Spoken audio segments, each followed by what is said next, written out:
আসসালামু আলাইকুম। কেমন আছেন সবাই? তো আজকে আমি এই মাছগুলো রান্না করব, আপনাদের সাথে শেয়ার করব।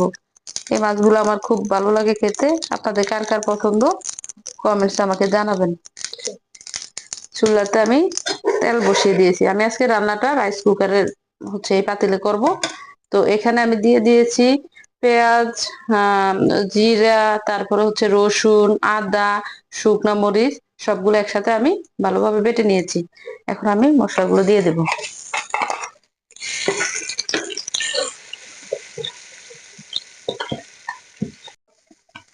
তো মশলাগুলো আমি ভালোভাবে কষিয়ে নিচ্ছি। কিছুক্ষণ কষানোর পরে আমি পানি দিয়ে দেব। এই যে মশলাগুলো আমার একদম সুন্দর মতো কষানো হয়ে গেছে। এখন আমি একটু পানি দিয়ে দেব।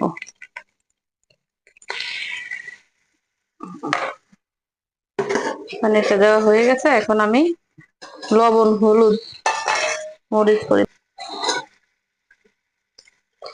দিয়ে দিলাম হলুদ। এখন এখন দিয়ে দিব পরিমাণ মতো লবণ। সবগুলো মশলা আমি আবার একসাথে কিছুক্ষণ কষিয়ে নেব। মশলাটা কষানোর জন্য আমি ডেকে রেখেছিলাম।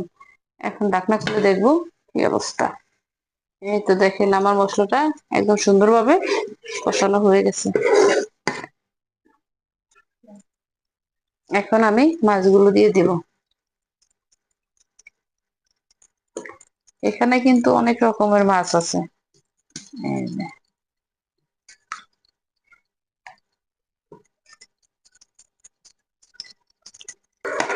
মাছগুলো মশলার সাথে ভালোভাবে নেড়ে চেড়ে আরো কিছুক্ষণ কষানোর জন্য আমি রেখে দেব।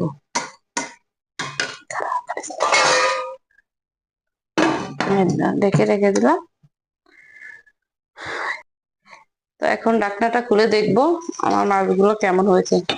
এই যে দেখেন একদম সুন্দর মতো মাছগুলো আমার কষানো হয়ে গেছে। এখন ঝোলের জন্য আমি অল্প পরিমাণ পানি দিয়ে দেব।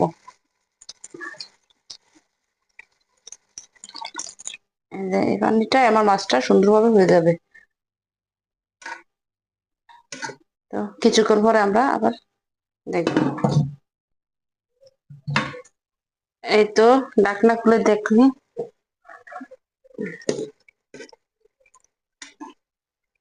এই যে আমার রান্নাটা প্রায় হয়ে গেছে।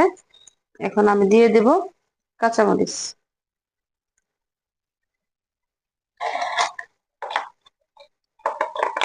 কাঁচামরিচ দেওয়ার পর আমি উপর থেকে ধনেপাতা দিয়ে দেব। কাঁচামরিচটা আমি গ্রান হওয়ার জন্য দিয়েছি।